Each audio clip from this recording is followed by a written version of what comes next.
Good evening everyone and welcome to the ordinary meeting of Council for the 23rd of February 2021, which I now declare open.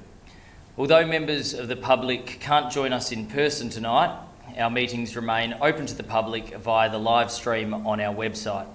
And I extend a warm welcome to all of you who are watching online.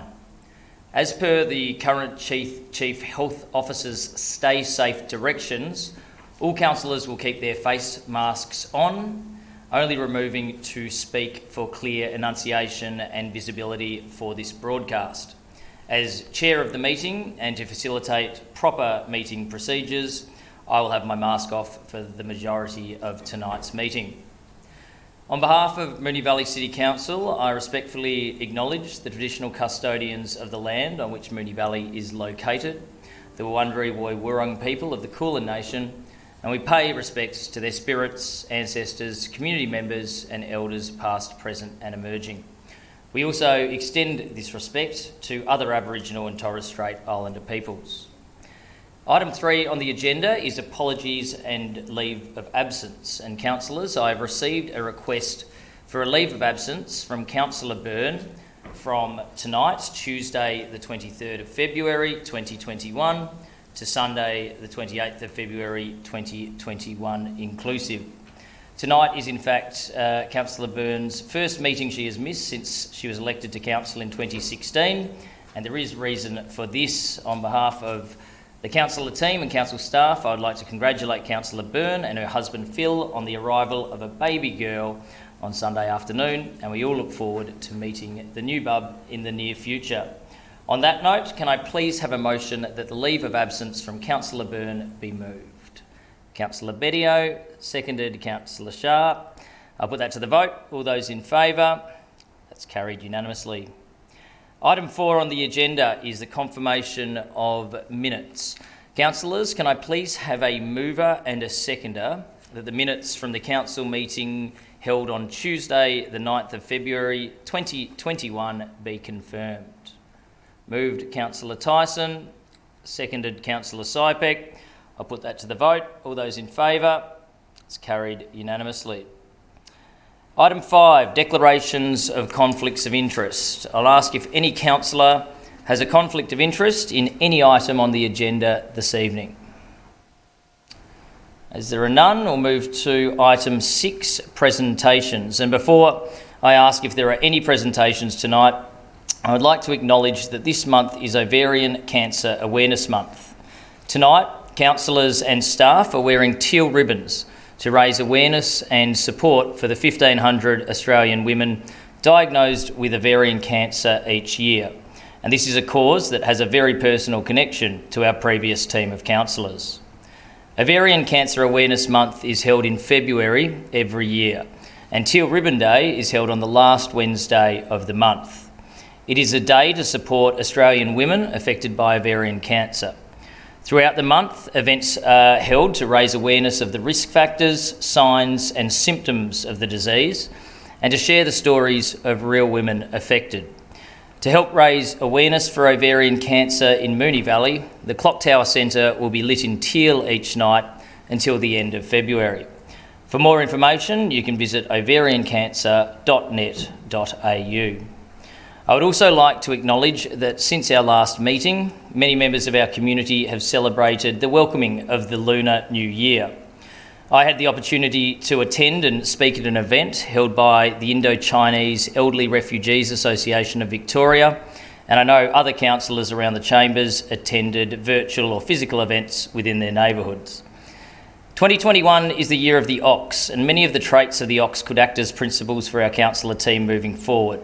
The ox symbolises diligence, honesty, reliability, stability, perseverance, power, stubbornness and excellence, perfect traits for a functioning councillor team. Councillors, I'll ask if we have any other presentations tonight. There being none, we move on to item 7, petitions and joint letters. And councillors, we have 2 petitions being tabled tonight. Can I please have a mover for the petition regarding beautifying North Street, Ascot Vale? Councillor Hodgson. Thank you, Mayor.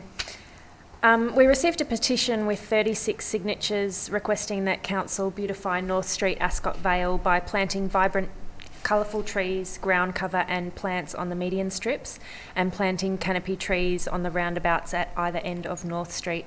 The petitioners have sent through photos. The median strips are looking pretty bare and dusty, and there's 2 canopy trees that have been removed recently because of disease or damage.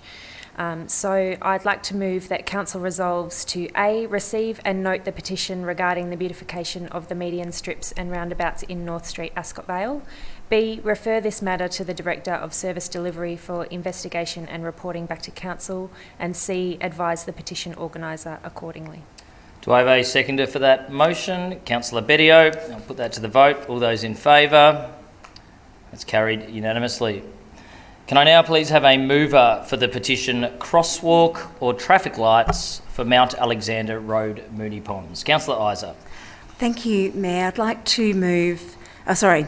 Council has received a petition with 111 signatures requesting Council to improve the safety of residents by considering placing a pedestrian crossing or traffic lights near Montgomery Street, Mount Alexander Road tram stop in Moonee Ponds.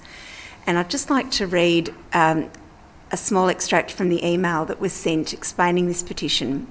On the 17th of August, during lockdown, Angus, who was 11 at the time, went to get a hot chocolate at 9:30 a.m. after his online school lesson. He walked up to the Re-Up Cafe at the end of the street, got his drink, and while crossing Mount Alexander Road on his way home, he tripped on the barrier installed in the island refuge in the middle of the road, and unfortunately he was hit by a 4-wheel drive, sustained a fractured skull and nose, a large gash to the head and sustained very bad concussion, compound fracture to his tibia and fibia on his left leg, which is still broken. He's lucky to be alive. Obviously, Angus was extremely upset by what happened and decided to put together a petition to try to get a crossing installed, as he doesn't want other kids to be hurt or to die there. He's also very worried about his sister, who crosses at the same place during the week on her way to and from school when catching the tram. And Dino at Re-Up helped him to collect signatures on the petition, so thanks very much to the cafe for that.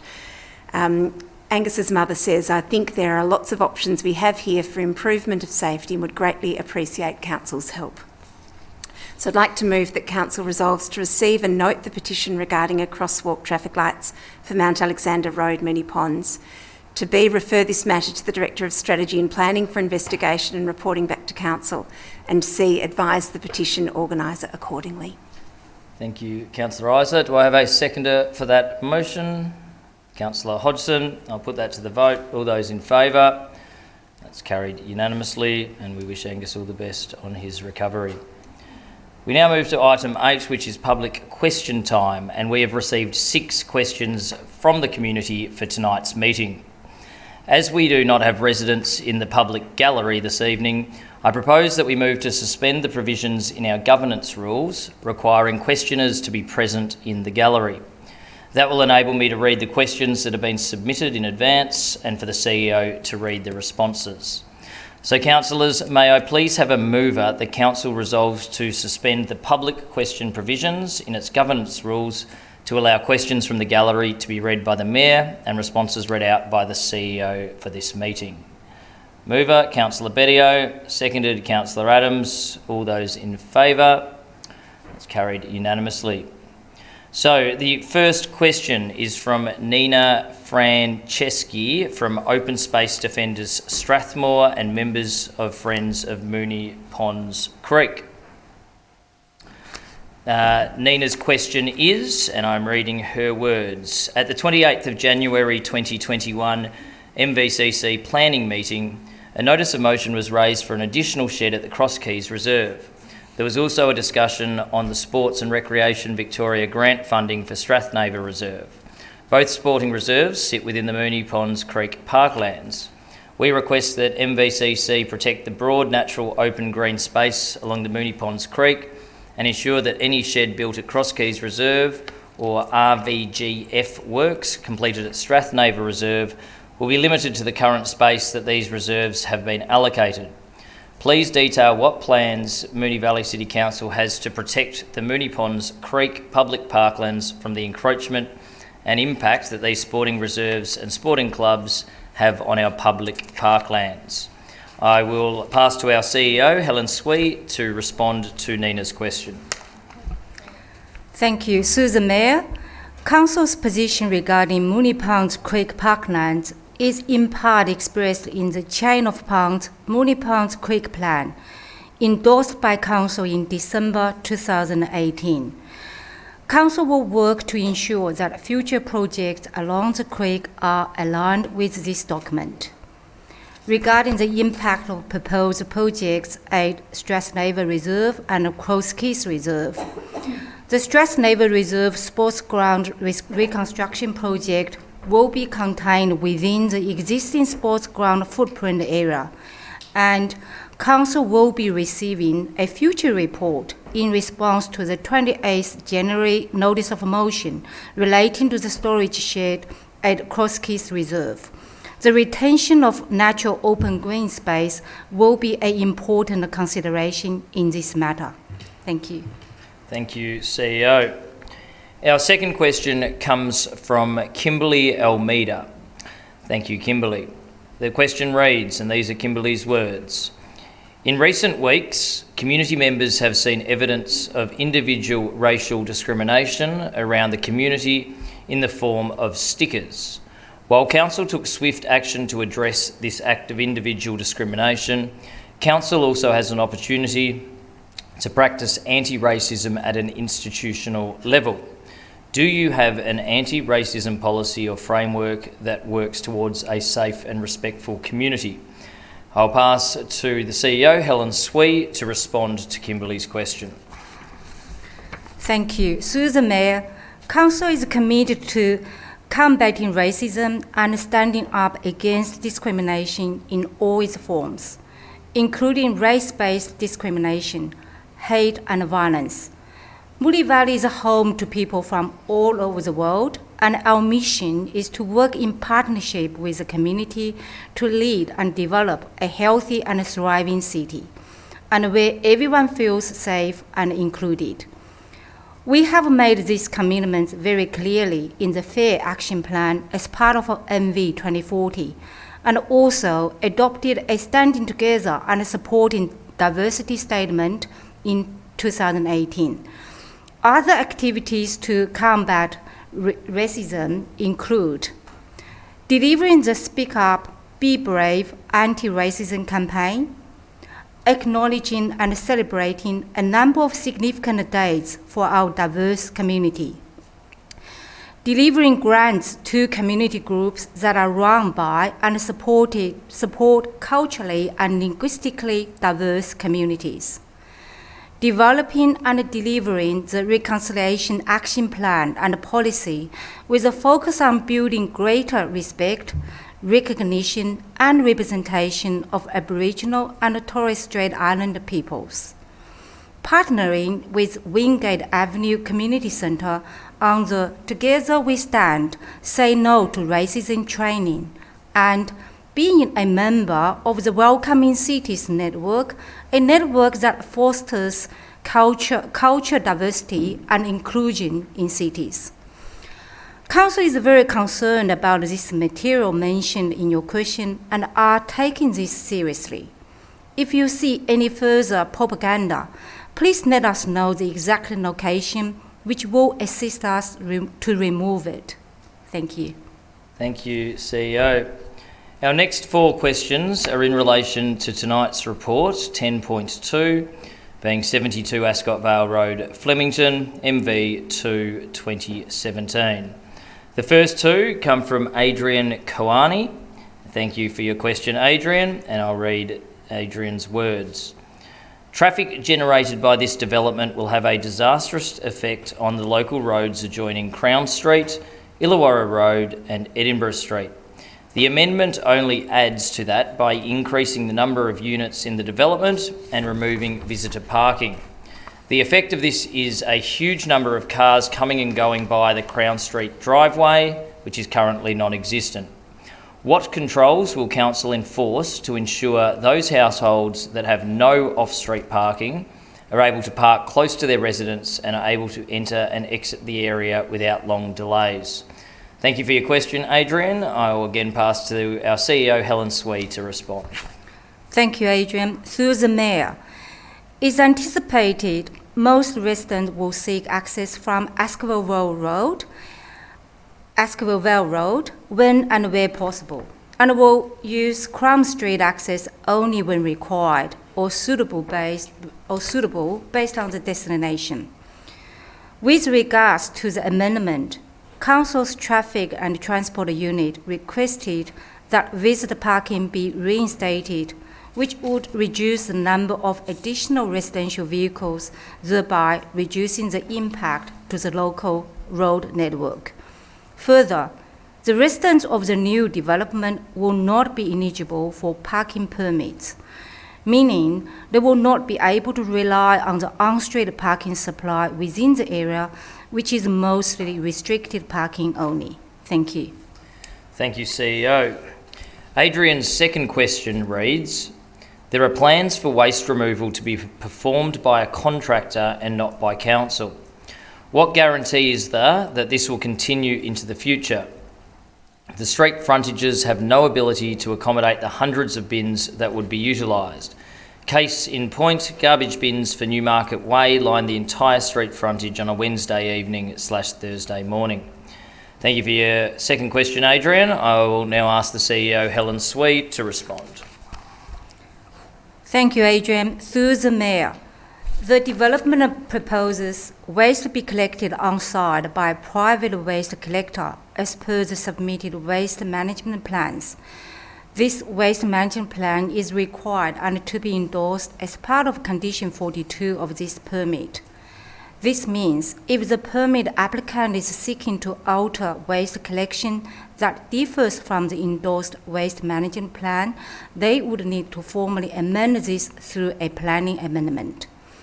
However, given the development limited street frontages, the standard 120-litre bins will not meet the required clearance for council collection as required by Council's Waste Management Plan's guideline for planning applicants, and therefore unlikely to be supported. Thank you. Thank you, CEO. The final two questions for tonight are from Sandra Richards, and again are in relation to the planning application at 72 Ascot Vale Road, Flemington.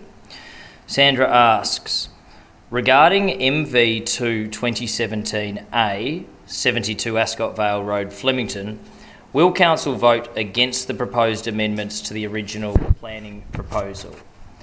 Thank you, Sandra. I will ask the CEO, Helen Swee, to respond. Thank you, Sandra. Through the Mayor, this is a matter for Council to decide tonight. The councillors will consider the merits of the proposal as presented in the agenda and will put this to a vote. Thank you. Thank you, CEO. Sandra's second and final question reads, regarding MV2 2017A, 72 Ascot Vale Road, Flemington, will Council strongly argue its opposition to the proposed amendments at the VCAT hearing proposed for 26 February 2021? Again, I'll pass to the CEO, Helen Swee, to respond. Thank you, Sandra. Through the Mayor, Council will present the resolution made by the councillors from tonight's council meeting at the upcoming VCAT compulsory conference that is scheduled on 26 February 2021. Thank you. Thank you, CEO. We now move to item 9, reports from delegated committees, and I'll ask councillors if there are any reports from delegated committees. There being none, we now move to the business of tonight's meeting, being council reports. Item 10.1 is 8 and 8A, O'Shanassy Street, Essendon North, lots 1 and 2 on LP 039184, use and development of the land for a childcare centre. Councillors, do I have a motion? Councillor Adams. Mayor, I wish to move an alternative motion that council refused to grant the permit. Do you want to read the motion for us, please, Councillor Adams? The proposed motion is that council issue a notice of decision to refuse to grant a permit in relation to planning permit application number MV/516/2020 for the use and development of the land for a childcare centre on the following grounds. 1. The built form is excessive in scale and appearance and not in keeping with the surrounding residential context or neighbourhood character in accordance with the objectives of Clause 15, Built Environment and Heritage, as they relate to urban design and the decision guidelines relating to non-residential development of Clause 32.08-13, General Residential Zone, of the Moonee Valley Planning Scheme. 2. The proposal does not comply with the objectives of Clause 13.07-1L, discretionary uses in residential zones, or the decision guidelines of Clause 32.08-13, General Residential Zone, as they relate to non-residential uses. The proposed 92 child capacity of the centre in relation to the location and size of the site and building will create unreasonable amenity impacts to the surrounding residential area, in particular through the impacts of traffic generated by the proposal. 3. The proposal does not comply with Clause 32.08-13, General Residential Zone of the Moonee Valley Planning Scheme, as there is no identified need for a childcare centre in this location for the local community based on the demographic trends of Clause 02.03-1, Strategic Direction for the Niddry/Essendon North neighbourhood and the location of several other childcare centres within proximity to the site. Thank you, Councillor Adams. Do I have a seconder for this motion? Councillor Sharp. Councillor Adams, would you like to speak to this motion? Thank you, Mayor. Sorry, I think my microphone's playing up a little bit. I'm moving this motion to refuse this application for 5 reasons, being traffic congestion, car parking difficulties, safety around and accessibility to the site, and also no identified need for a childcare centre in this location. O'Shannessy Street is a residential street in Essendon North that is already feeling the traffic impacts and car parking difficulties of having Essendon North Primary School only 2 blocks away, a private tutoring school, Kumon Centre, at the end of the street, and also a 6-storey, 234 apartment residential building, Anthem, that is yet to be completed on the corner of O'Shannessy Street and Keilor Road, which will further put pressure on parking and cause further traffic congestion in O'Shannessy Street. To add a childcare centre with a capacity of 92 children, that's up to 100 additional vehicles to the street in the peak AM and PM to the mix, is just going to add congestion to this street that is already at its capacity. Safety and accessibility would be an issue with a median strip at the centre, narrowing the road in both directions and making access to and from the proposed site really awkward. I do acknowledge that this location is at the periphery of the Keilor Road Activity Centre and located in the principal public transport network area. However, the likelihood of 13 of the staff members who do not have allocated parking in the building using other forms of transport is unlikely, and I note that in the report it states that no recent traffic count surveys have been conducted for the street, and so it is difficult to believe that there won't be an unreasonable traffic impact on the street. I would also like to make note that in the executive summary of the report, specifically bullet point 4, it incorrectly states that at the consultation meeting that was held on the 3rd of February 2021 was attended by, in quotation marks, an adjoining resident who did not object. This resident was in fact an objector that simply didn't get the paperwork in on time and indeed had serious concerns with the proposal. I'd also like to point out that the area is well serviced with 3 established childcare centres within immediate proximity to the site. While I am absolutely in support of childcare centres and very aware of the importance this service is to families in our community, this is just not an appropriate location. I ask that my fellow councillors support this motion to refuse to grant a permit at 8 and 8A O'Shanassy Street, Essendon North. Thank you. Thank you, Councillor Adams. Councillor Sharp, do you wish to speak to this motion? Thank you, Mayor. Certainly concur with Councillor Adams, who has mentioned the points very concisely, so thank you for that. I guess for me, the fact that there is no identified need for such a large childcare centre to be built in a residential street such as O'Shanassy Street is pretty much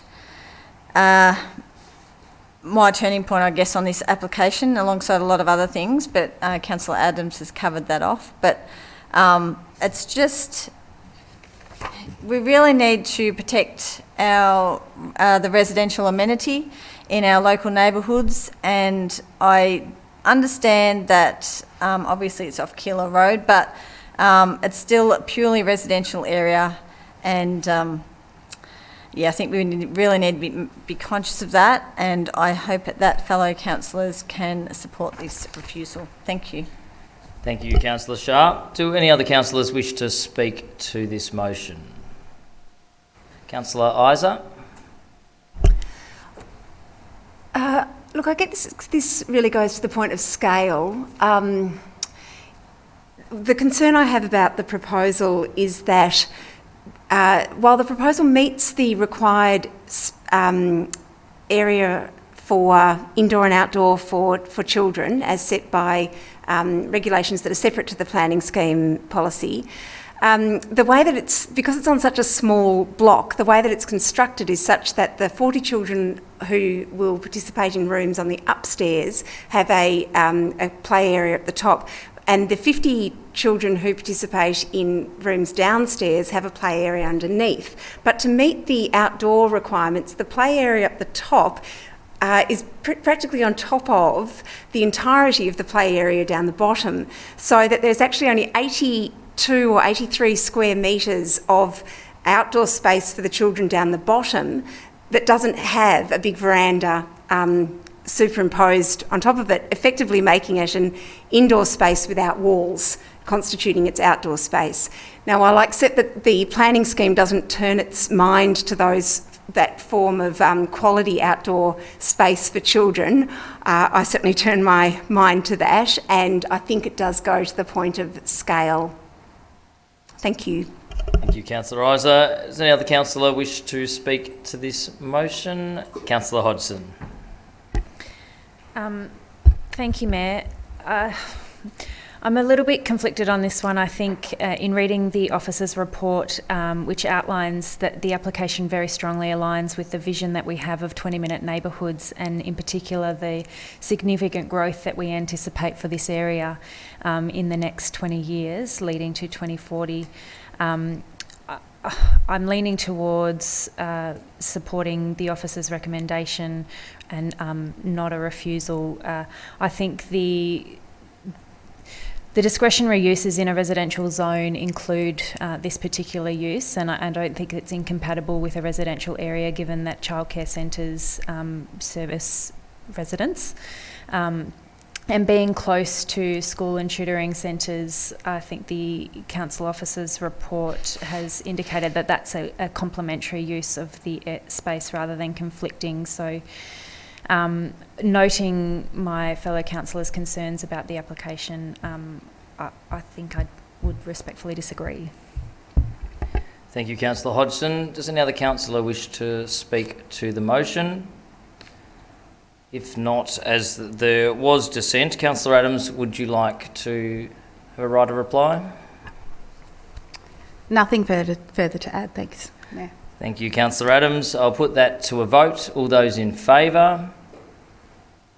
Councillor Adams, Councillor Nation, Councillor Isa, Councillor Sharp, Councillor Sypek. Those against? Councillor Bedio, Councillor Hodgson, Councillor Tyson. That motion is carried.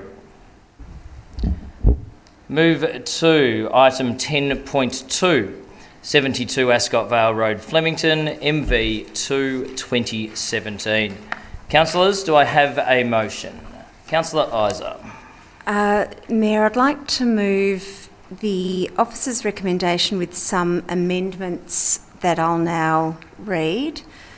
So the proposed motion to start with Part A and to include a reduction in resident and visitor car parking.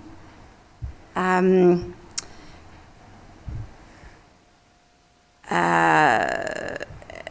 the final sentence of that to say is reflected in attachment 1.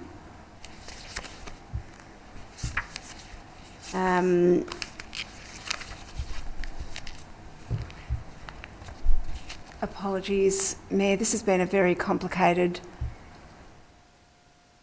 amendment. I've just lost track of what was in the proposed motion and what I am amending here. So I'm just going to continue, and if I've made a mistake, if someone could alert me to that, I'd appreciate it. Don't worry too much what's on the screen. Just, yes, I think that's what's thrown me. Don't be concerned about that. Okay.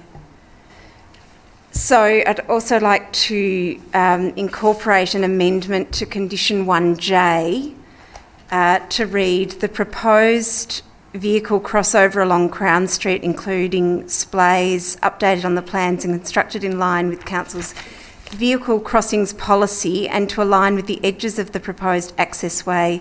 A detailed plan showing the proposed vehicle crossing in brackets Crown Street together with the associated civil works must be submitted and to the satisfaction of the relevant authority, then in brackets attachment 1 to be amended accordingly. A new condition to state that the provision of 8 resident car parking spaces be converted to visitor car parking and all car parking spaces be painted and numbered, and then in brackets attachment 1 to be amended accordingly.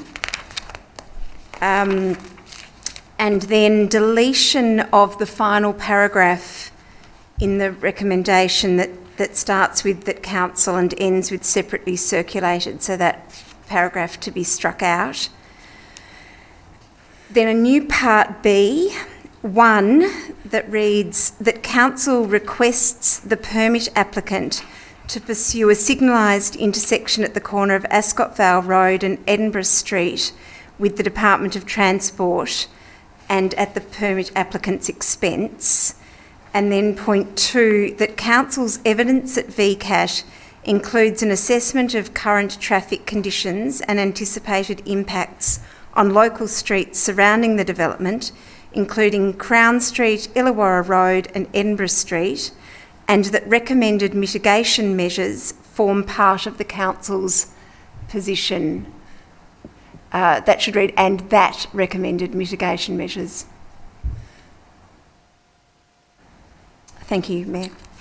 Thank you, Councillor Isa. Do I have a seconder for that motion? Councillor Bedio. Councillor Isa, would you like to speak to the motion? This is quite a complicated motion, and thanks for your forbearance in working through some of those amendments. The history of this application is that a very large development was proposed for this site some time ago. It met with some fierce objection from residents and objection from council. However, a permit was approved at VCAT with the reduction of the building facing Crown Street to 4 stories, whereas the proposal had it at 6 stories. So this application seeks an amendment to those plans, and we're somewhat constrained in our response to this by the permit that has been granted by VCAT. Were this a permit afresh, and were we councillors able to make a determination on this application, my response, and I think the response of perhaps others around the table as well, might very well be different. However, with a permit that has been granted by VCAT, we really are very much constrained to assess the amendment and to try to work out how these amendments are going to impact the local amenity and how they fit into the planning scheme, and then how these amendments shape up against the VCAT decision that was reached already. And it is the case that because the applicant has not sought a vast number of car spaces, only 4 extra car spaces, because the built form is in fact slightly reduced in height, there is some additional bulk, but it's to the centre of the site. There are some additional screening and overlooking issues, but these have been conditioned by the officers. We really are quite constrained in our response to this. I take some of the concerns that were raised by residents in the questions, the waste concern that was raised, and can assure the resident who raised that issue that we've paid attention to this and made sure that the waste management plan is not likely to be able to push 120 bins on the footpath. And that we've also built into this, one of the amendments that I've moved just now was to require council to present that traffic information that seems to be sorely missing from assessments that have been undertaken to date, particularly by the applicant, and that is assessments of the existing traffic in Crown, Illawarra and Edinburgh streets, and a close and attentive regard to how 151 extra cars in these streets is going to impact local residents. And it is a concern that I share with residents, and I'm very much looking forward to seeing some real evidence produced around that, and that being produced at VCAT for VCAT's consideration. This matter, I should have said earlier, is already at VCAT. We are voting on a position that council will take to a compulsory conference that is actually on Friday, not on Thursday, as was indicated in the report. It's actually to be held this Friday. Following that, if there's no resolution at that compulsory conference, there will be a hearing, and it is my hope that this information that council makes part of its position at that hearing can arm council with sufficient data to really make sure that VCAT turns its head to the impact that this development will may have on residents in the area. So I appreciate residents' concern about this. I've worked very hard with council officers and ward councillors to make sure that if the applicant is seeking to an additional 21 dwellings, that we seek from the applicant attention to some details that will impact the area. And I hope we've managed to do that. Thank you, Councillor Isa. Councillor Bedio, do you wish to speak to the motion? I'd just like to reaffirm the points that Councillor Isa has made. Obviously, this isn't with us to decide whether or not to approve the building. The building has already been approved to some respect by VCAT. This is purely an amendment. Indeed, if it was the initial application, I would probably reaffirm Council's initial position. I do share Councillor Isa's concerns that there's going to be potentially significant traffic concerns and amenity concerns to neighbouring properties, and we hope that through this upcoming meeting at VCAT, this compulsory hearing, that we can get some further clarification and potentially some more data around the work that's been done on the proposed plans and how that's going to affect neighbouring properties, especially around Edinburgh and Crown Streets. Thank you, Councillor Bedio. Does any other councillor wish to speak to this motion? No. If not, I'll put that to the vote. All those in favour? That's carried unanimously. Item 10.3 is Lowther Hall Amendment C209. Councillors, do I have a motion? Councillor Isa. Mayor, I'd like to move the officer's recommendation with some amendments, if I may. Yes, please, thank you. Parts A, B, C and D as per the officer's recommendation.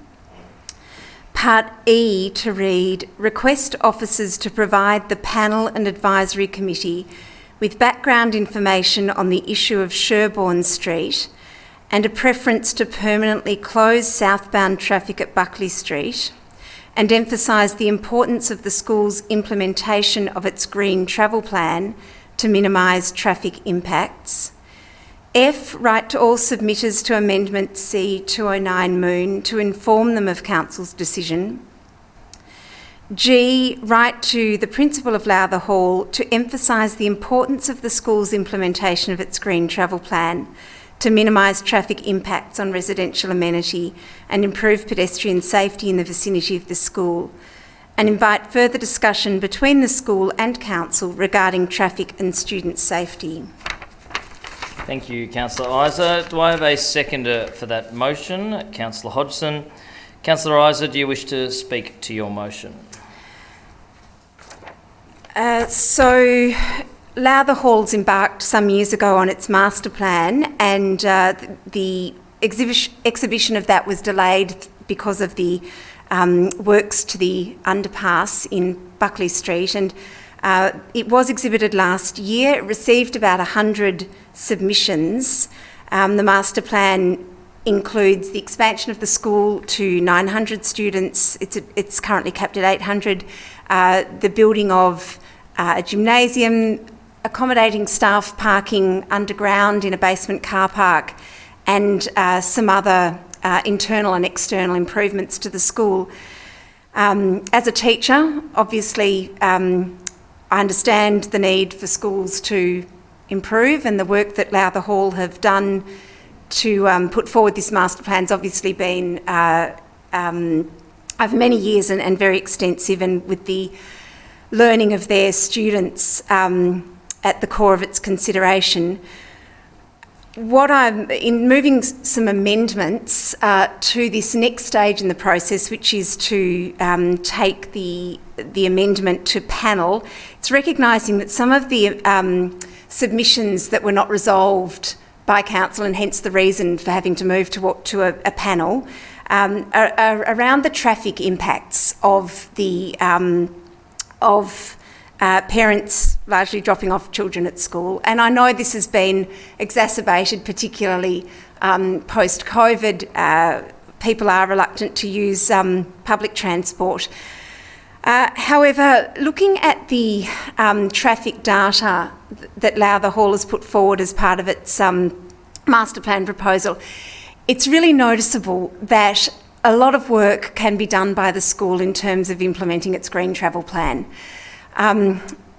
The school undertook some terrific surveys of staff and students, and commendably have put some excellent data together for it to use to improve practice. But unfortunately, the data reveals a very low use of bus and tram and train transport, particularly by staff, but also by students. For example, currently only one staff member catches the train to work, although the school is right adjacent to the train station. I know that teaching is hard, but I also know that trains can be made use of by staff, perhaps to a higher degree than that. Also note in the traffic data that almost 50% of the students at Lowther Hall come from Aberfeldy, Moonee Ponds, Essendon West, Ascot Vale and Travancore, and 85% of those 384 students are driven to school by car. And I really do implore the school to perhaps look at ways school buses might be able to be utilised.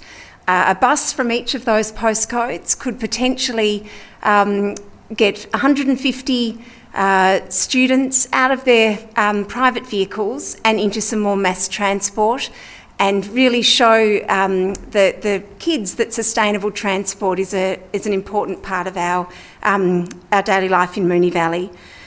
So in moving towards the next stage of the amendment, really hoping that the school can take note of those particular measures. And in my last 1 minute and 8 seconds, I just want to speak really quickly about Sherborne Street, although perhaps I'll give my voice a rest and suggest that perhaps one of the ward councillors might like to speak to that really critical issue that's part of this process as well.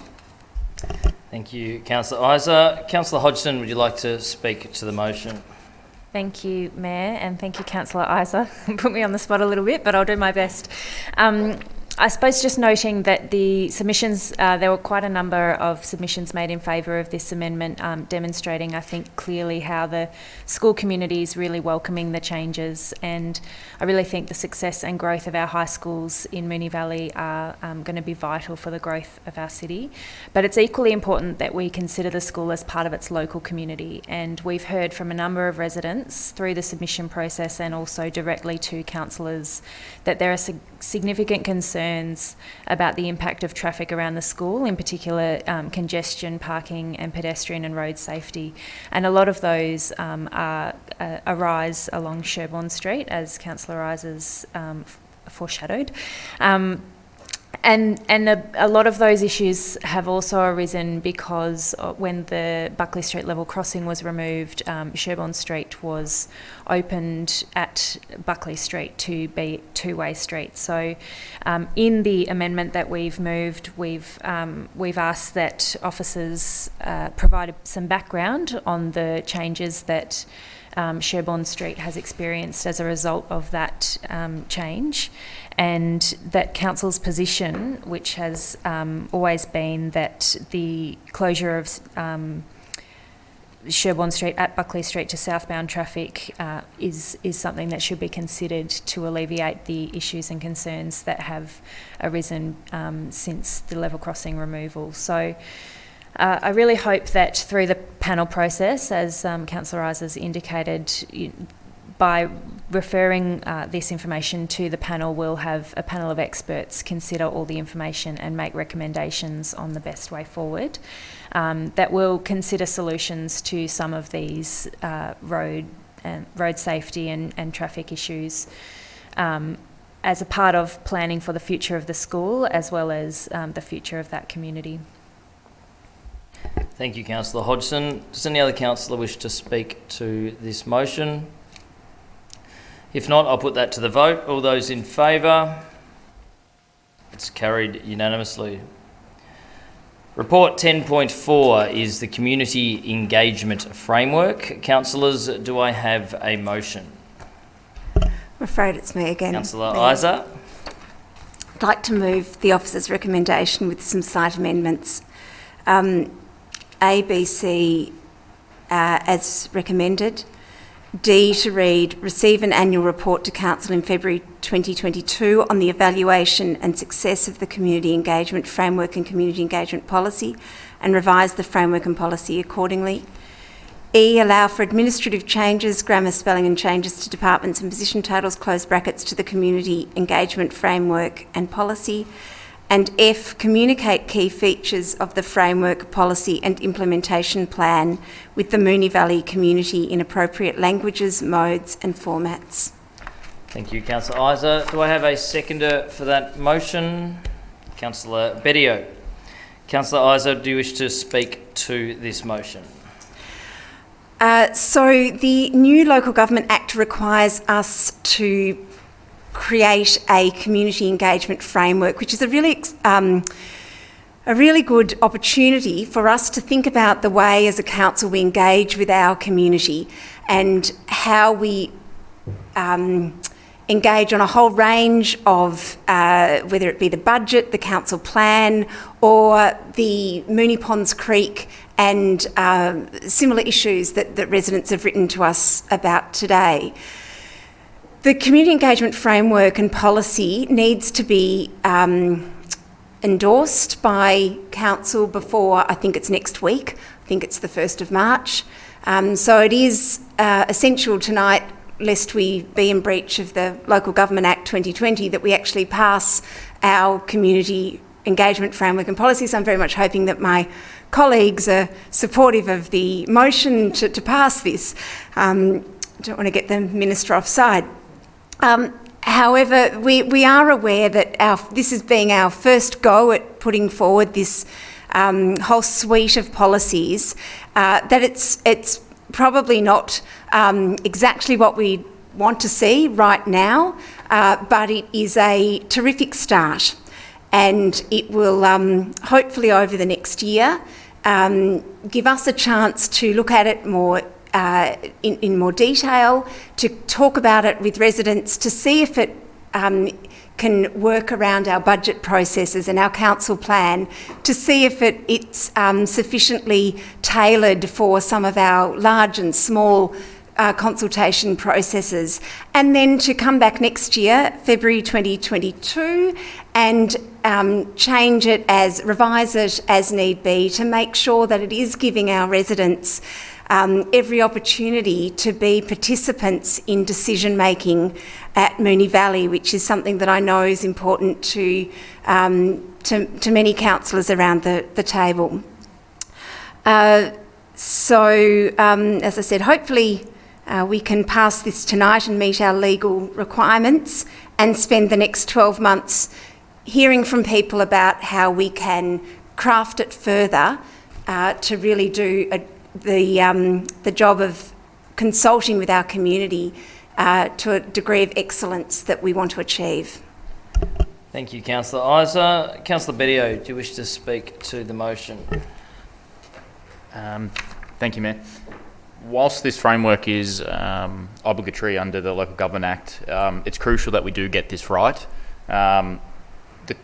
Community engagement is at the core of everything that we do.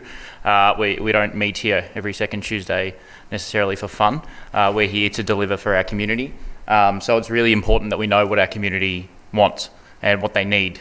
But more importantly than that, I think it's important that throughout this community engagement framework that we're engaging with as many different groups within that community as possible to make sure that everybody's represented, or their voices are represented on council. So I look forward to working on this, working with my fellow councillors on the community engagement framework moving forward. This is an evolving document. It's not going to be right from the outset or right from the first time, but we'll keep referring back to this and making improvements as we go along. Thank you, Councillor Bedio. Does any other councillor wish to speak to this motion? Councillor Hodgson. Thank you, Mayor. I suppose, I concur with my councillor colleagues in that this is a really, really important document. It obviously sets the foundation for how we're going to work with our community to achieve the vision that we have for Moonee Valley. One of the great strengths, I think, of the suite of attachments is its focus on providing our council staff with the tools and skills that they need to put this into practice, because it's really great that we have the document, but it's going to be really important how it's implemented. So I also am pleased to see the addition of point F in the motion to produce some documents that are a little bit more outward facing to the community. But I think it is a real strength of this this framework and policy that we're ensuring that our council officers have everything that they need to be able to put this into practice and, go out and consult with our community in a more meaningful and deliberative way. Thank you, Councillor Hodgson. Does any other councillor wish to speak to this motion? If not, as there was no opposition, I'll put that to the vote. All those in favour? That's carried unanimously. The next item on the agenda is 10.5, being Councillor Code of Conduct. Councillors, do I have a motion? I'd like to move... Councillor Isa, yes? I'd like to move the officer's recommendation with some amendments, please, Mayor. Yes, please read them out. That Council resolves to 1, endorse the draft Councillor Code of Conduct Attachment 2 to take effect from Wednesday 24th February 2021 with the following changes. A, amend 4.4 councillors' planning process to read, councillors must ensure that land use planning, development assessment, technical permits, local law applications and other regulatory decisions are properly made and that all parties are dealt with fairly. Councillors should avoid situations that may give rise to a perception of improper conduct in the exercise of regulatory duties. To avoid such situations, councillors are encouraged to seek officer attendance via the Councillor Support Office at meetings arranged with current or potential parties to planning permits where the application is intended to be discussed. In exercising regulatory functions, councillors must not act or communicate to convey willingness to improperly provide concessions, preferential or unfavourable treatment, or to direct officers' decision-making in the matter. B, amend 4.7 external communications, the relevant paragraph to read, councillors are entitled to express their personal opinions through their individual social media or through media publications. C, amend the final sentence of 4.8 personal dealings with council to read, councillors will avoid any action that could lead members of council staff or members of the community to believe that they are seeking preferential treatment by taking such measures as not using council email or phone, not referring to themselves as a councillor, and not referring the matter to the executive leadership team for action. D, amend 4.10 elections to read, councillors may nominate as candidates in elections at all levels of government if nominating as a candidate in an election or assisting in the campaign of a candidate in an election in an individual capacity, councillors commit to not using council resources for purposes associated with their campaign or the campaign of any other candidate, including public speaking opportunities and public occasions in which they are representing council. E, amend 4.11, councillor and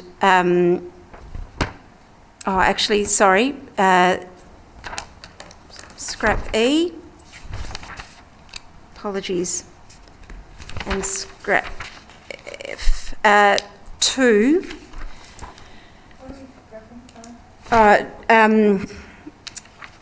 Stops at D. 1D. Then 2. Publish a copy of the Councillor Code of Conduct on Council's website. 3, allow for administrative changes, grammar and spelling to the Councillor Code of Conduct. Thank you, Councillor Isa. Do I have a seconder? Councillor Bedio. Councillor Isa, do you wish to speak to the motion? I know you've heard enough from me tonight, and I know that there's not necessarily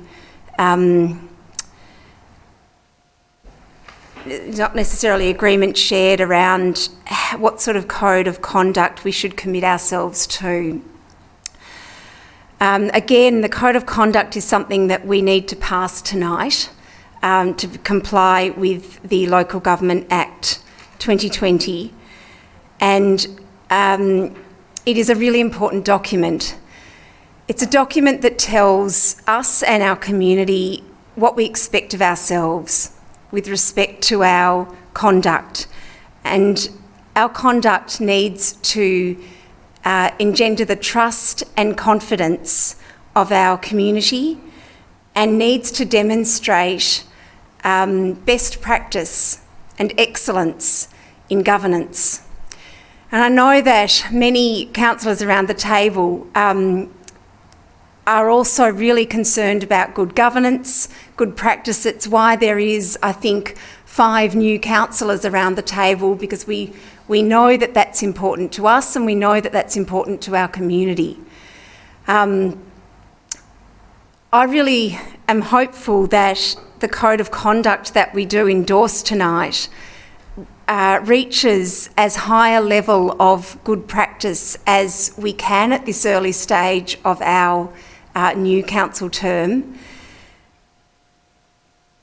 We, in putting forward some amendments, the amendments try to seek some middle ground between aspirational excellence captured in such documents as, say, the City of Melbourne Code of Conduct. Our Code of Conduct won't have all the things that the City of Melbourne has in it. but it does seek to look at what's practical, what's logistical, what's fair to ask of us as councillors, and what's fair for our community to ask of us. I don't think that it's asking too much of us to set a high bar for ourselves, particularly with respect to planning processes, and particularly in the aftermath of the IBAC investigations into Casey. We've had, at the last council election, 3 councils that didn't go to election because they were sacked. And one of those in particular was sacked because of poor governance around planning processes.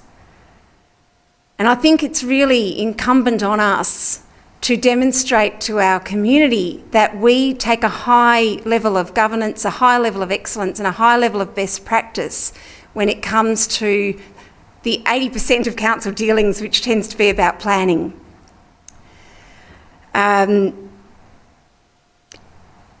It's the intention of Part A, Paragraph 2, is not to make councillors'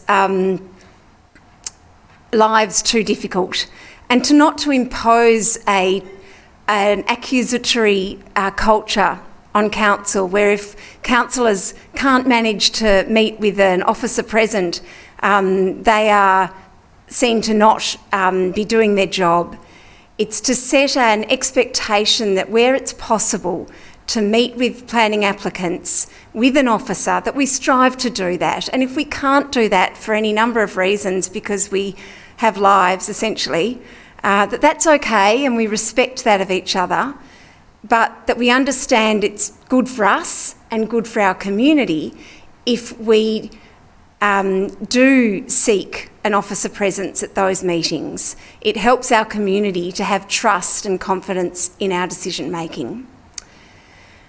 That's all, Mr Mayor. Thank you, Councillor Isa. Councillor Bedio, do you wish to speak to this motion? I'm supportive of this motion because whilst a lot of what's included within the Council Code of Conduct is incumbent on us, in any case, under the Local Government Act, I think it sets the bar high for us in terms of how we conduct ourselves as councillors. I can understand concerns in particular around the encouragement of officers to be in attendance for planning meetings. I note that in here the wording with this amendment doesn't stipulate that it's a necessity. However, in stating that it's encouraged, it sets that high standard for us, but also provides a little bit more confidence to the community, or at least that's how I see it, which is why I'm happy to second this motion. Thank you, Councillor Bedio. Does any other councillor wish to speak on this motion? Councillor Sharp.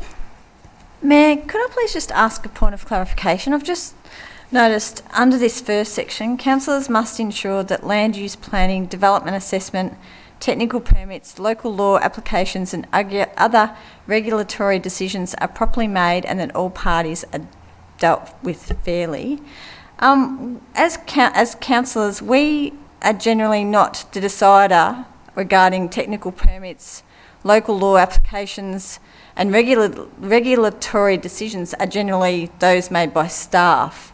So can I please just have some clarification as to how this section of this alternative will actually be incumbent upon us as a councillor group? So would you like advice through the CEO or through the mover of the motion? Oh, probably the CEO, please. CEO. Thank you, Councillor Sharp. Through the Mayor, Councillor Sharp is right, many of these decisions will be operational. There will be decisions in particular to do with planning will naturally come to council. And again, this is subject to this delegation. If it exceeds officer's delegation, of course, it will come to council. But there are many day-to-day operation items. included there. So how, sorry, further Another point of clarification, clarification. yes. Yep. So how, I guess, are day-to-day decisions becoming a part of our code of conduct? Because we're not involved in day-to-day decisions. We're not involved in technical permits. We're not involved in development assessment. That's done by our planning team. I'm just concerned about how this is actually going to operate, particularly this section. CEO? At the council governance level, where councillors will probably ensure the governance is done appropriately. Intention of the, I think this wording was from the regional officer's report. The intention of this is about making sure the council governance, and where there is involved of council decision, then the proper decisions are made. Sorry, that really doesn't help me that much. Yeah, any further clarification or? It's just we don't make these decisions. Mayor, could I So, make a suggestion? not really, that she's asked, Councillor Sharp has asked 2 points clarification through the CEO. Potentially, if there is a chance for right to reply, they may be able to be addressed. Does any other councillor wish to speak to the Councillor Sharp, were you speaking, or that was just a point of clarification? I was really just a point of clarification. And look, you know, the code of conduct is going to be our guiding principal document, and I certainly would not like to see any, you know, I certainly would not like to see any dissent on it, particularly for myself. But I don't know how. So I'm on record as saying I'm not sure how this section is actually going to work. We've already seen a planning application come to us tonight that had some issues that was corrected by Councillor Isa. Now, that's probably a 1 in a million thing that happens because we're not planners. So if you want to look at development assessment, technical permits, local law applications, we do not see local law applications as a councillor group. So, and regulatory decisions are not made by the councillor group unless I'm completely missing something. So I'm not sure, and I don't understand how this will actually work in principle. And like I said, this is our code of conduct. It's our guiding document. And, you know, I'd like to know exactly how it's going to work because I certainly don't want to be tripped up on something that I don't understand, basically. Thank you, Councillor Sharp. I believe Councillor Hodgson was next to indicate to speak. So, Councillor Hodgson, you have the floor. Thank you, Mayor. Could I ask I suppose it's a point of clarification or perhaps moving an amendment, sorry. Very different thing. Yes.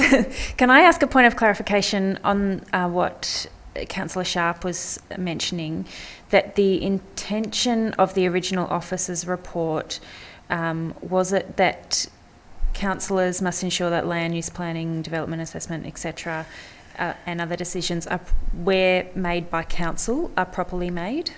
So, Councillor Hodgson, just your point of clarification on the officer's report, not the amendment. So, It's essentially the same wording. So the point of clarification applies to both the motion as moved. Through the CEO. Thank you, Councillor Hodgson. Through the Mayor, I think there are two parts of it. Intention here. First is, as you say, when councillors are involved in decision making. The other part is intention refers to where councillors are putting inquiries on behalf of your constituents, and then making sure the governance, the good governance is practiced. It probably is more to do with local law. Technical permits, because oftentimes we do see the questions or inquiries or complaints put through councillors on behalf of your constituents. Thank you, CEO. Councillor Hodgson does have the floor if you wish to speak to the motion. No, thank you. No? Councillor Seidbeck. Thank you, Mr Mayor. Yes, I'm a little bit perturbed by this as well. I don't feel very comfortable crossing over into operational matters, as us as councillors don't have any jurisdiction in that area. I'd like to make an amendment to remove point A, just the very first paragraph, which refers to the topics that we're talking about right now, which will remove from our code of conduct any mention of us crossing over into operational matters. So, Councillor Sypek, your amendment that you are moving is from the motion on the floor to delete delete the section A, which reads amend 4.4 Council's planning process to read councillors must ensure that land use planning, development assessment, technical permits, local law applications and other regulatory decisions are properly made and that all parties are dealt with fairly. Remember to That's strike correct, that yeah. out. That's all operational stuff, which I think us as councillors shouldn't be crossing that line. Thank you. So that is the amendment on the floor. I will seek a seconder for that amendment. Councillor Sharp. Councillor Sypek, would you like to speak to the amendment, being specifically the exclusion of this? I think I'm being pretty crystal clear that we shouldn't be crossing operational lines. Thank you. Councillor Sharp, do you wish to speak to this amendment? Just to say that, I didn't see. I'm not comfortable because I didn't really get clarification on how this will actually work. So in practice, and thank you, Councillor Sypek, for that alternative. Happy to support that. Does any other councillor wish to speak to the amendment? Councillor Bettio. I'm happy to support the amendment. I guess my interpretation of this was to allay concerns that whilst we can't get involved with operations, they're separate to what we do. I interpret this as us giving advantage to a particular party by referring it to an executive leadership or something, so not allowing due process to occur was my understanding of this. So somebody, for instance, applies for on-street parking permit, we wouldn't interfere or position one person over another, something like that. That's the way I interpret it. Not to get involved in operations or. Thank you, Councillor Bettio. Does any other councillor wish to speak to the amendment? Councillor Isa. So the words in 1A first paragraph are the officer's recommendation, apart from the removal of the word etc. It is my understanding is that I've not moved any amendment to that. It's the officer's recommendation, and I think it provides a very important preliminary statement around.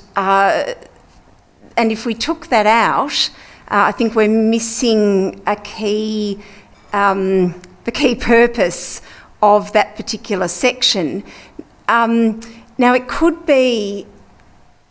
I can understand Councillor Sharp's and Councillor Sypek's concern that councillors not be seen to be dealing with operational matters.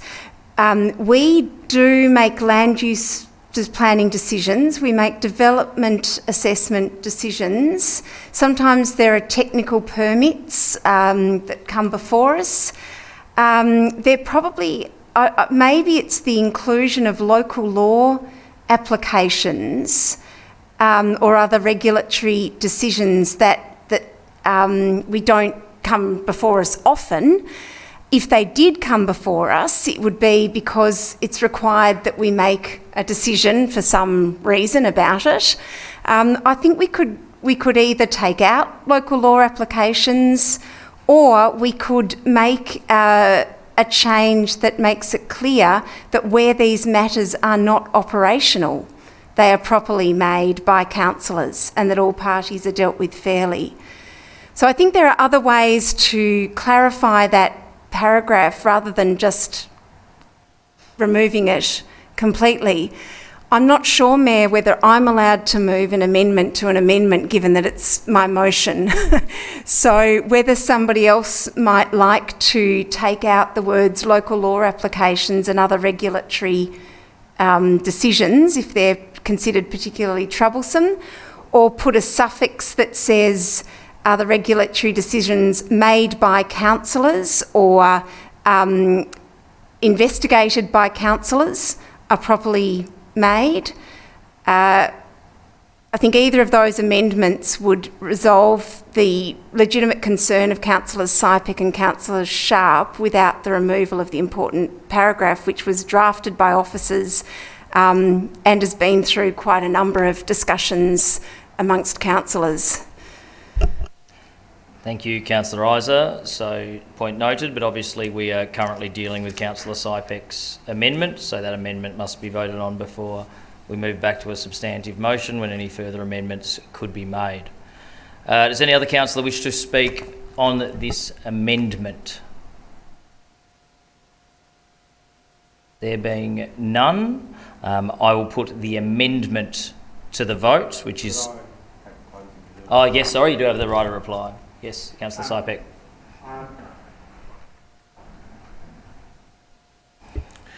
Thank you, Mayor. I fully understand the arguments for and the arguments against, but when you look at it, this paragraph creates a very grey area. Now, we on this council will probably understand if it was kept in there, we would understand the actual meaning of it. But a future council, or if we have a change of council or a councillor in a by-election, they probably won't understand that, and we, as a group, might forget about what the actual meaning of that paragraph was. But if you look at it in its core essence, it is crossing operational matters. That's what we've got to be very, very careful of. For me, I'd rather play on the side of caution than to play on the side of crossing traffic in a high volume area. And this is one where I think you could get caught out on very, very easily. Councillors are stewardships of this council, and we delegate these kind of decisions to the operational matters through the CEO. We make high-level decisions. We get reports. We shouldn't get involved in local laws, in the technical side of things. Yes, we do have decisions coming to us to be made on technical issues, but that's where it should stand. We should not get involved in them. And that's why I believe this paragraph is a very, very grey area for us. Thank you, Councillor Sypek. We'll put the amendment to the vote. All those in favour? Councillor Bedio, Councillor Nation, Councillor Sharp, Councillor Sypek, Councillor Tyson. All those against? Councillor Adams, Councillor Hodgson, Councillor Isa. That amendment is carried. It becomes the substantive motion. Councillor Sypek, you were partway through debate. Would you like to continue? I'm happy with all the amendments that Councillor Isa has put forward. I'm happy with that one paragraph taken out. My microphone. Yeah, I forgot I'm again. not happy with your microphone. Thank you. Probably just in saying, I think the City of Melbourne isn't the golden standard, as the common terminology here is. I personally think Moonee Valley's the golden standard in local government because we've got a very good track record. We don't have any sort of scandalous things that have happened here. We've had a very, very good record, but what we're doing here is we're just tightening up some of those few loose ends that we have in our code of conduct. So I'm very pleased with what we've landed on and happy to stand by it. Thank you, Councillor Sypek. Does any other councillor wish to speak on the motion? Councillor Hodgson, you've spoken on the substantive motion. I apologise. Oh, you didn't. Okay, my apologies. You may speak.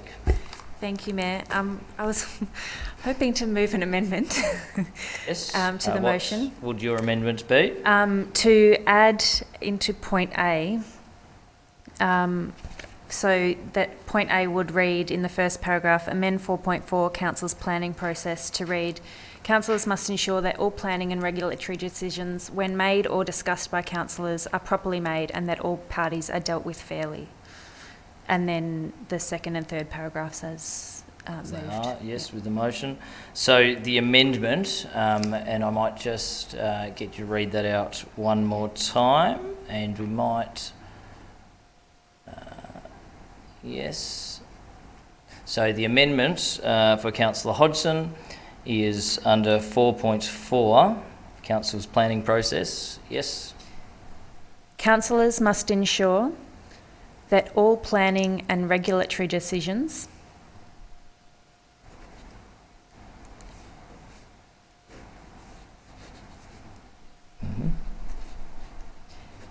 when made or discussed by councillors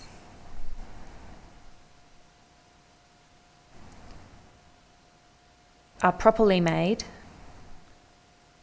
and that all parties are dealt with fairly. So Councillor Hodgson is moving an amendment that in item 4.4, the addition of councillors must ensure that all planning and regulatory decisions, when made or discussed by councillors, are properly made and that all parties are dealt with fairly. Do I have a seconder for that amendment? Councillor Adams. Councillor Hodgson, do you wish to speak to your amendment? Thank you, Mayor. Noting Councillor Sharp's and Councillor Sypek's concerns about the crossover with operational issues and also Councillor Iser's concerns that without that introductory statement, the rest of the proposed motion loses some of its meaning. Hopefully this strikes a balance that councillors are comfortable with in terms of making sure that we are setting out to do the best we can when we have planning decisions come before council, and that we are dealing with all parties fairly. Thank you, Councillor Hodgson. Councillor Adams, do you wish to speak to this amendment? No? Does any other councillor wish to speak to the amendment? Councillor Sharp. I'd like to, now, Ms Mayor, I might not be able to do this stage, but I'd like to amend that amendment. We'll have to wait for this amendment to be voted on, and then Can I you talk can make about that, a further. You can, absolutely, yes. Thank you, Councillor Hodgson. I think that alternative is certainly much better than what we had. I am very concerned with the words discussed by councillors. I think if we start talking in a code of conduct about discussions, I think that we are going down a big black rabbit hole. So I would be quite happy to support your alternative, but I cannot support it with those words discussed by councillors. So I'll be foreshadowing an amendment to take out those words. Thank you, Councillor Sharp. Does any other councillor wish to speak on the amendment? Councillor Don't worry about it. Just let it go. Does any other councillor wish to speak on this amendment? No? Councillor Iser? Thanks, Councillor Hodgson. I think I think that it does bridge that concern. I understand, Councillor Sharp, that the word discuss is broad, but I think the intention, its construction here, would just be that, I mean, when would we not be discussing something fairly? So I think it is actually incumbent on us to always be fair. It's actually probably part of our oath. I think the emphasis in this section is quite important. And I don't think the intention is that we would jump on each other if any of us opened our mouths to say something, that suddenly, we would jump on each other and say that's not fair. What you're saying there. I think that I don't think it could be constructed to. I think that if someone were to do that, that would be considered a frivolous and vexatious use of the code of conduct. I think you'd have to be grossly unfair, or you'd have to be seen to be quite seriously unfair in a discussion to be captured by that. Thank you, Councillor Isa. Does any other councillor wish to speak to the amendment on the floor? I'll consider there was some dissent. So, Councillor Hodgson, you have a right of reply. Thank you, Mayor. I'd just make the point that in including or discuss there, the intention was also to capture those examples that, through a point of clarification, our CEO mentioned of examples where we might be bringing issues that have been brought to us from the community to the attention of council. Thank you, Councillor Hodgson. So we will put this amendment to the vote. All those in favour? Councillor Adams, Councillor Bettio, Councillor Hodgson, Councillor Isa. All those against? Councillor Nation, Councillor Sharp, Councillor Sypek, Councillor Tyson. That amendment is lost on the casting vote of the Mayor. We now move back to the substantive motion. Councillor Tyson. Mayor, I'm opposed to the motion just in respect that we have expert legal advice around this. So I'll foreshadow moving to the officer's recommendation should this fail. We have expert lawyers for this. I think in consultation we've shaped something. We're not rushing into anything with a series of amendments. So I'll be voting against. Thanks. Thank you, Councillor Tyson. Only Councillor Adams left to speak on the substantive. If you don't wish to, we'll go the right of reply with the original mover, Councillor Isa. Oh, you've heard enough from me tonight.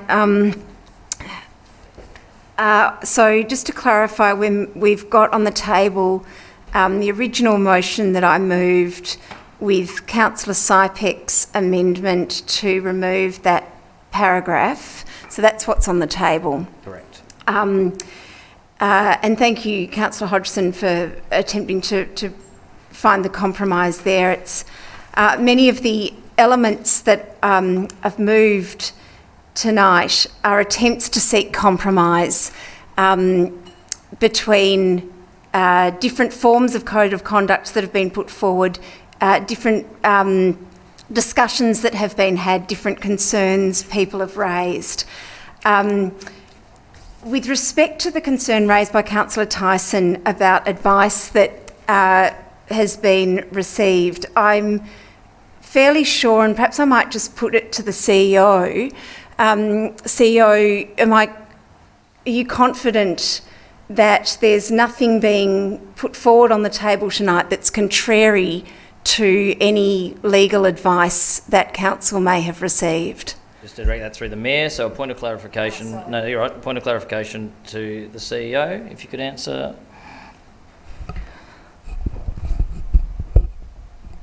Through the Mayor, I don't believe so. The councillor code of conduct is essentially what is prepared to be accepted by all councillors. The part we are in discussion is not the principal part that is required by Local Government Act. I don't believe is contravening any legal advice. Thank you.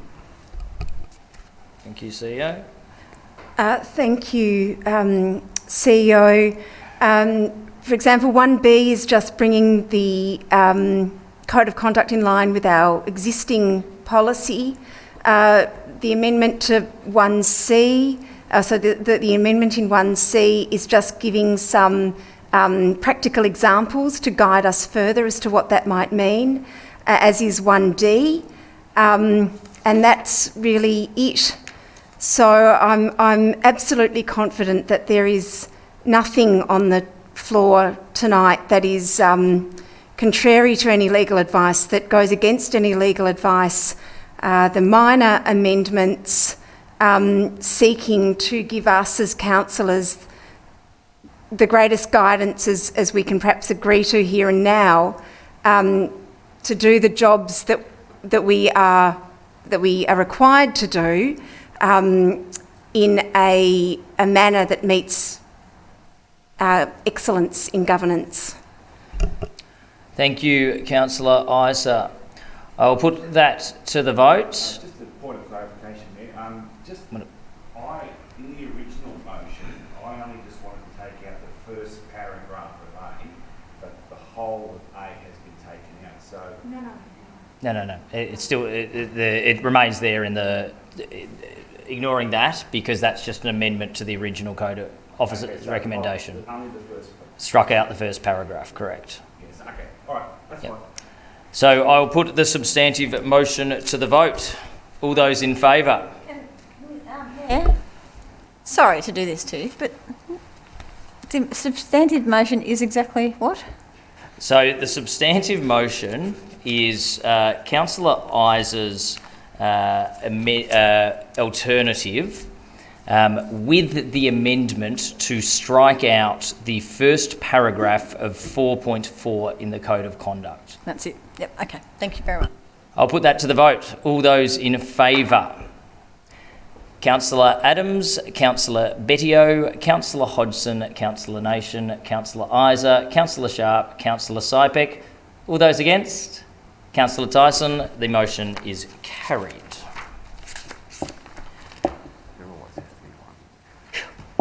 Item 10.6 on the agenda is legislated review of councillor allowances. Councillors, do I have a motion? Councillor Sharp? Move the officer's recommendation. Do I have a seconder for that motion? Councillor Tyson. Councillor Sharp, do you wish to speak to this motion? Thank you, Mayor. This is pretty procedural. Obviously, we are at the start of a new councillor term. The government in charge of setting our allowances relooks at allowances at the start of every term, so it is purely procedural, and happy to support the officer's recommendation. Thank you, Councillor Sharp. Councillor Tyson, do you wish to speak to the motion? Just noting with this motion that it adds the ability for councillors to have PAYG tax arrangements added, as a lot of people in the community might not know that a lot of us have other jobs, as council is a part-time role, and this is very useful in not getting slugged at tax time. Thanks. Thank you, Councillor Tyson. Does any other councillor wish to speak to the motion? If not, I'll put that to the vote. All those in favour? Councillor Adams, Councillor Bettio, Councillor Hodgson, Councillor Nation, Councillor Isa, Councillor Sharp, Councillor Tyson. Those against? Councillor Sypek. That motion is carried. We now move to notices of motion. And we have two tonight. I now call on Councillor Rose Isa to present her notice of motion 2021-08, titled Dog Parks. Thank you, Mayor. I move that Council requests the Chief Executive Officer bring a report to Council within 3 months identifying potential sites for an enclosed off-lead dog park in Ascot Vale and or Flemington Travancore in anticipation of any further funding rounds for dog parks initiated by the Victorian State Government. Thank you, Councillor Isa. Do I have a seconder for that motion? Councillor Sypek. Councillor Isa, do you wish to speak to your notice of motion? As many people know, the Travancore Dog Park is my place to be every morning, my meditation. Dog parks are a wonderful asset to communities, and we've seen the state government really reflect that and recognise that by funding the creation of dog parks in a number of rounds, and Moonee Valley has been fortunate to have some dog parks funded through those rounds. In the Moonee ward, we have the wonderful Fairburn Park, which is probably, I think, the best off-lead dog park in the whole of Melbourne. It's just a beautiful park. My dog would run too far and fast for me to take him there. We go to the Travancore Dog Park, which is also an off-lead, beautiful park, but there have been a number of requests from residents to create an enclosed off-lead park. And it's over COVID, people have got new pets, and sometimes dogs don't respond well to the big, vast off-lead expanses. They need a more enclosed space, and sometimes people feel safer with pets in those enclosed spaces. So in anticipation of potentially some further funding rounds, hoping that officers might be able to come back with some suggestions for potential sites for enclosed off-lead dog parks in the areas listed. Not a big report required. If it's more than 4 pages, someone's done too much work. This is really just an initial look at what potential sites there might be, and perhaps the pros and cons and some consultation processes be associated with those. Some potential sites that people have suggested include a small section of Fairburn Park or a small section of the Travancore Dog Park, or officers might have some other ideas. Thank you. Thank you, Councillor Isa. Councillor Sypek, would you like to speak to the motion? Thank you, Mr Mayor. I'm fully supportive of off-leash dog parks, especially away from the Rosehill ward, because I'm actually a cat lover, and the more dogs away from Rosehill, the better for me. But that's on our personal nature. But look, off-leash parks were really, really good. We as a council first started off at Alf Pierce, is it? Yeah, Alf Pierce was our very first off-leash one, and that was a highly successful venture. Rosehill got one now at in North Essendon, I think it is, just right behind the Essendon Hospital off Rosehill Road. There's going to be an off-leash park there, and I think Travancore can have one as well, and I'm fully supportive of this. Thank you, Mr Mayor. Thank you, Councillor Sypek. Does any other councillor wish to speak to this motion? If not, I'll put that to the vote. All those in favour? That's carried unanimously. Item 11.2, I now call on Councillor Ava Adams to present her notice of motion 2021-09, titled Improving Travel and Traffic Safety for Schools in Moonee Valley. Thanks, Mayor. I would like to propose a notice of motion that Council requests the Chief Executive Officer to write to all schools in the City of Moonee Valley. 1, to invite schools to A, make use of Council's existing online resources for improving travel and traffic safety around schools.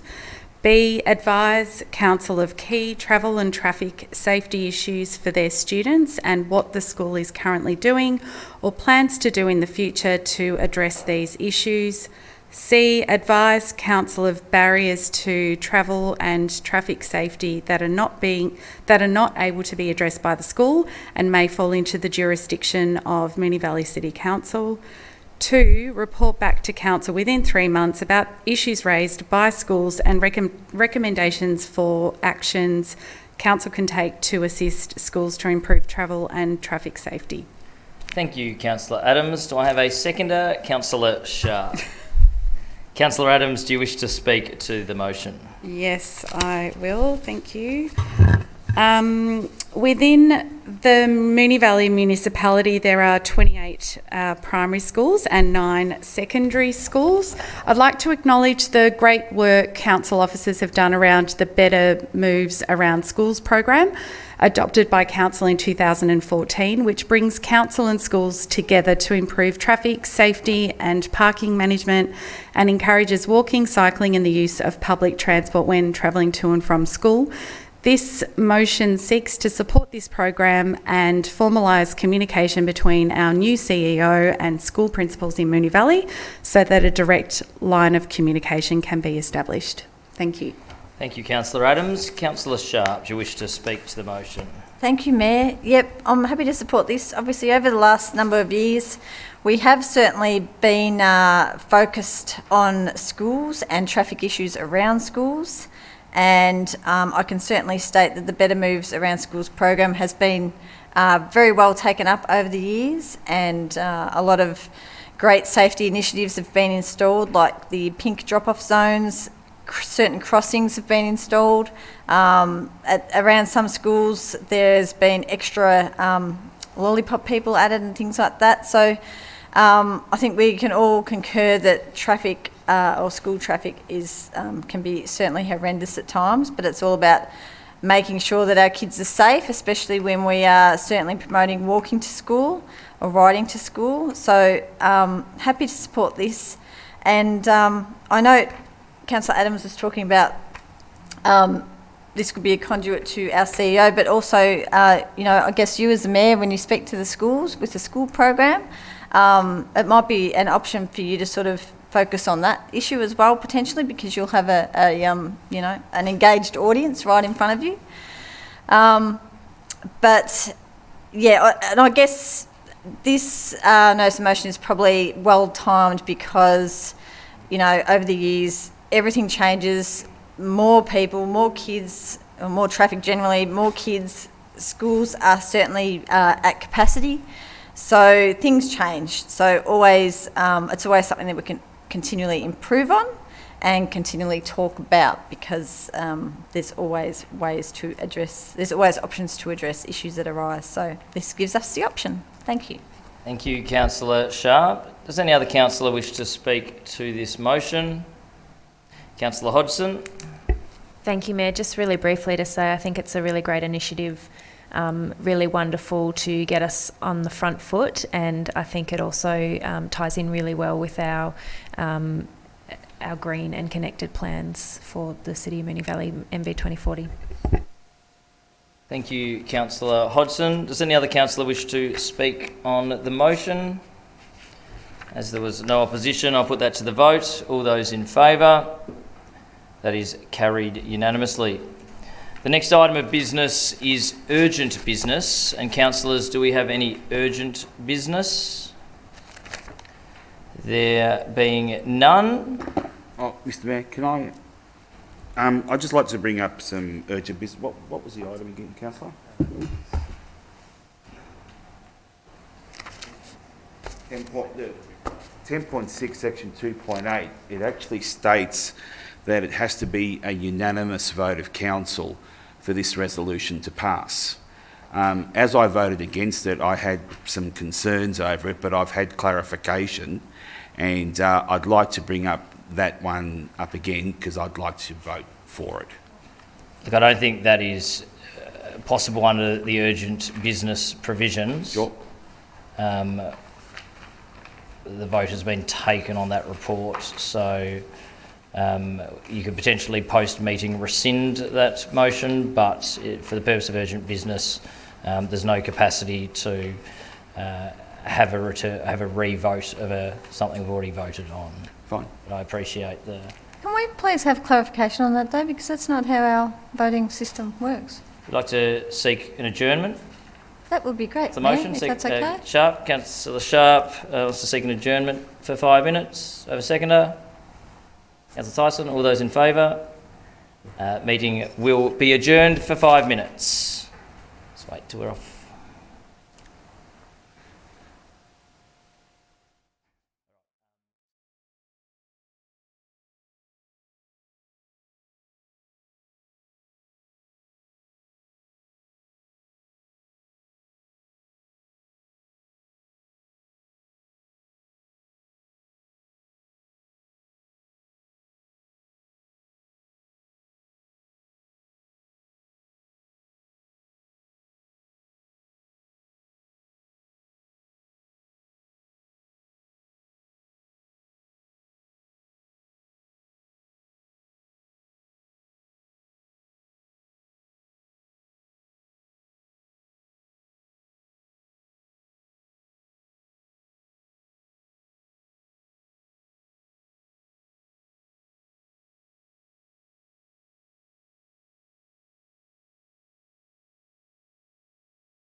Welcome back, everyone. We apologise for that brief adjournment. We now move to item 12, urgent business. And councillors, do we have any urgent business? Councillor Tyson. Mayor, I'd like to raise an item of urgent business to pass a resolution relating to writing to the Commissioner of Taxation, as this matter cannot be conveniently deferred until the next council meeting. Thank you, Councillor Tyson. Do I have a seconder? Councillor Bedio. Councillor Tyson, do you wish to speak to this accepting of urgent business? Just insofar as I'll speak to the next motion. Yeah. Thank you, Councillor Tyson. Councillor Bedio, do you wish to speak to the motion? I'll put that to the vote to accept this item of urgent business. All those in favour? That is carried unanimously. Councillor Tyson, would you like to present your motion for urgent business? So the motion I'd like to move is under section 446-5 of the Tax Administration Act 1953, allow for the treatment of councillor allowances as wages if the councillor so chooses, and 2, that council formally inform the Commissioner of Taxation of the resolution, requesting that the Commissioner of Taxation publish a notice of the resolution in accordance with the Act. Thank you, Councillor Tyson. Do I have a seconder? Councillor Hodgson. Councillor Tyson, do you wish to speak to your motion? This is just correcting an issue in item 10.6, just in relation to the PAYG arrangements as discussed in that motion required a unanimous resolution of council, which we didn't have, so just fixing that. Thank you, Councillor Tyson. Councillor Hodgson, do you wish to speak to this motion? Nothing to add, thank you, Mayor. Thank you, Councillor Hodgson. Does any other councillor wish to speak to this motion? If not, I'll put that to the vote. All those in favour? That is carried unanimously. Item 13 on the agenda is confidential reports, and there is one confidential report this evening. So, councillors, can I have a motion that the meeting be closed to members of the public in accordance with section 66(2) of the Local Government Act 2020 to allow for consideration of confidential information under section 3(1)(g), private commercial information being information provided by a business, commercial or financial undertaking that relates to trade secrets due to sensitivity around pricing and contract details within the report. Moved Councillor Hodgson, seconded Councillor Adams. I'll put that to the vote. All those in favour? It's carried unanimously. So this is where we say good night to those watching the meeting online. Thank you for your interest in tonight's meeting, and we'll see you next time. Good night.